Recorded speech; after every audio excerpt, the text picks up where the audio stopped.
Всем привет! Сейчас я распакую поп-фильтр SuperLux HM18AG, заказанный в интернет-магазине Розетка. Итак, с одной стороны блистер, с другой картон. Итак, картон легко отделяется, и далее я покажу вам сейчас, наверное, крепеж. Итак, это у нас крепеж. Вы его крепите к микрофону, либо к вашему столу. Все зависит, конечно, как у вас это получится. Далее идет металлическая сетка, нейлоновая, которая сразу закреплена к металлическому основанию поп-фильтра. И все это закрепляется, конечно же, на резьбе. Верхняя часть основания использует наружную резьбу, а нижняя часть основания внутреннюю. Итак, для начала я прикручу металлические основания к крепежу. Потом я покажу, как оно, собственно, на микрофоне выглядит, и вы это увидите. Вот так вот.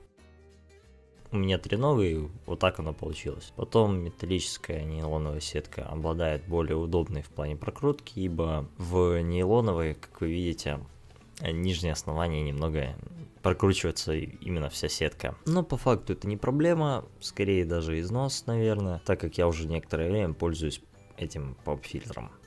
А так, это все равно не мешает ему исполнять свое предназначение. Также хочу сказать, что при заказе в интернет-магазине Розетка вы получаете гарантию 14 дней. И теперь вернемся к поп-фильтру. В случае, если вам надо куда-то в дорогу, вы его запросто можете раскрутить. Это занимает совсем мало времени. И на этом я буду заканчивать. Сервисом Розетки доволен, и на этом уже все. Распаковка закончена. Всем спасибо за просмотр.